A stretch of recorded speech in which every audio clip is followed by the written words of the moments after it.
फिल्मी गुरु प्रस्तुत करता है द एलिफेंट विस्परर्स। दुनिया में दोस्ती की बहुत सी कहानियां हैं, लेकिन कुछ रिश्तों का जो जादू होता है वह सबसे अलग होता है। यह कहानी है दुख, उम्मीद और प्रेम की, एक ऐसे रिश्ते की जो शब्दों से परे है, जिसे केवल दिल से महसूस किया जा सकता है। द एलिफेंट विस्परर्स सिर्फ एक डॉक्यूमेंट्री नहीं, बल्कि एक एहसास है जो हमें दिखाती है कि कैसे प्यार, विश्वास और समझ एक अनोखी दोस्ती को जन्म देते हैं। इस फिल्म की कहानी तमिलनाडु के मुदुमलाई जंगल के बीच स्थित एक छोटी सी दुनिया की है, जहां एक अनाथ हाथी का बच्चा और उसका पालन पोषण करने वाले लोग एक दूसरे के जीवन का हिस्सा बन जाते हैं। यह सफर सिर्फ एक पालतू जानवर और उसके मालिक का नहीं है, बल्कि एक गहरे भावनात्मक संबंध का है जो हर दिल को छू लेगा। कहानी की शुरुआत में हम बोम्मन नाम के एक नेक इंसान को देखते हैं जो इसी जंगल में रहते थे। वह कट्टुनायकन नामक समुदाय से थे। ये लोग जंगल में ही रहते थे और हाथियों की सेवा किया करते थे। इस जंगल में कई जंगली जानवर खुले में घूमते हैं, लेकिन वे कभी भी इंसानों को नुकसान नहीं पहुंचाते, क्योंकि यहाँ रहने वाले लोग स्वयं को जंगल का ही हिस्सा मानते हैं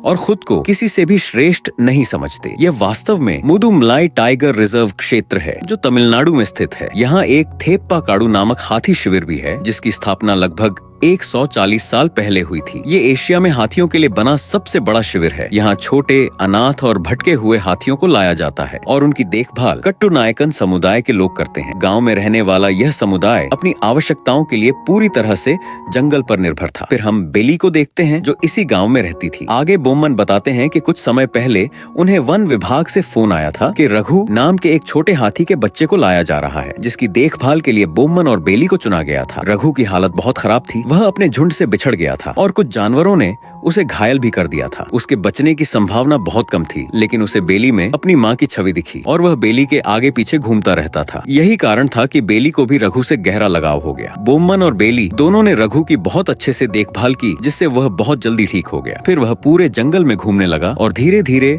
बाकी हाथियों के साथ घुलने मिलने लगा। उसका एक खास दोस्त भी था जिसका नाम कृष्णा था, जो एक बड़ा हाथी था। कृष्णा रघु को हर चीज सिखाता था, जैसे कि घास कैसे तोड़नी है। चूंकि रघु के पैर में चोट लगी हुई थी, इसलिए कृष्णा उसकी काफी मदद करता था। एक दिन बोम्मन रघु के गले में घंटी पहनाते हैं और बताते हैं कि सभी हाथियों के गले में घंटी पहनानी जरूरी है, ताकि जंगल में उन्हें ढूंढना आसान हो। इसके बाद हम बेली की कहानी सुनते हैं। वह बताती है कि उसके पति को जंगल में ही एक बाघ ने मार डाला था, जिसके बाद वह बहुत डरी हुई थी, लेकिन चाहकर भी वह इस जंगल और यहाँ के जानवरों से दूर नहीं रह सकी। वह बताती हैं कि रघु की देखभाल करना किसी बच्चे की देखभाल करने जैसा है। बिना कुछ कहे वह मेरी सभी भावनाओं को समझ लेता है। कुछ समय पहले मैंने अपनी बेटी को खो दिया था, जिससे मैं बहुत दुखी थी। एक दिन जब मैं रो रही थी, तब रघु मेरे पास आया और अपनी सूंड से मेरे आंसू पोंछ दिए। मनुष्य भले ही जानवरों को पूरी तरह न समझ पाए, लेकिन हाथी बहुत ही बुद्धिमान और समझदार जीव होते हैं। हम देखते हैं कि इस समाज के लोग अपनी जान को जोखिम में डालकर जंगल की रक्षा करते थे। जंगल के प्रति सम्मान दिखाने के लिए वे हमेशा नंगे पैर ही चलते थे। बोम्मन हमें बताते हैं कि हाथियों के साथ काम करना खतरनाक भी हो सकता है,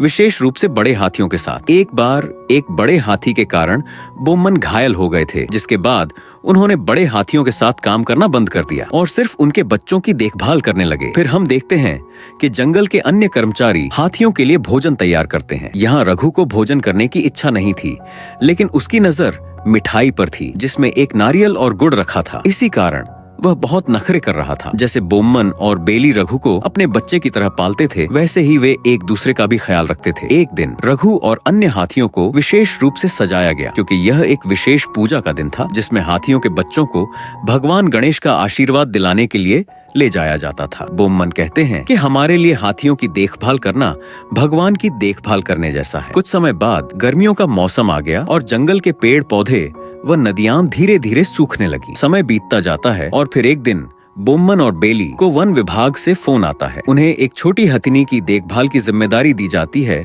जिसका नाम अम्मू था और जो अपने झुंड से बिछड़ गई थी। अब अम्मू रघु, बोम्मन और बेली के परिवार का हिस्सा बन जाती है। शुरू में रघु को उससे जलन होती थी, क्योंकि उसके माता पिता उस पर अधिक ध्यान देते थे, लेकिन बाद में वह अम्मू को स्वीकार कर लेता है। इसी बीच बोम्मन और बेली का रिश्ता भी गहराता जाता है और वे विवाह करने का निर्णय लेते हैं। यहाँ हमें पता चलता है कि बेली की एक पोती भी है जिसका नाम संजना है और वह रघु व अम्मू की देखभाल में बेली की मदद करती है। कुछ लोग सोचते हैं कि हाथी गुस्सैल होते हैं और फसलों को नुकसान पहुंचाते हैं, लेकिन जो उनके करीब रहते हैं वे जानते हैं कि हाथी शांत स्वभाव के होते हैं। यदि आप हाथियों को प्रेम देंगे तो वे भी आपको प्रेम देंगे। बोम्मन और बेली की शादी के कुछ समय बाद वन विभाग निर्णय लेता है कि रघु की देखभाल की जिम्मेदारी किसी और को दी जाएगी, क्योंकि वह अब बड़ा हो चुका था। दोनों विनती करते हैं कि रघु को उनसे दूर न किया जाए, लेकिन यह उनके हाथ में नहीं था। अम्मू भी रघु के बिना बेचैन हो गई थी और उसे ढूंढ रही थी, लेकिन समय के साथ उसने भी उसके बिना जीना सीख लिया। आज भी बोम्मन कभी कभी जंगल में रघु से मिलते हैं, जिससे वे बहुत खुश होते हैं। तमिलनाडु में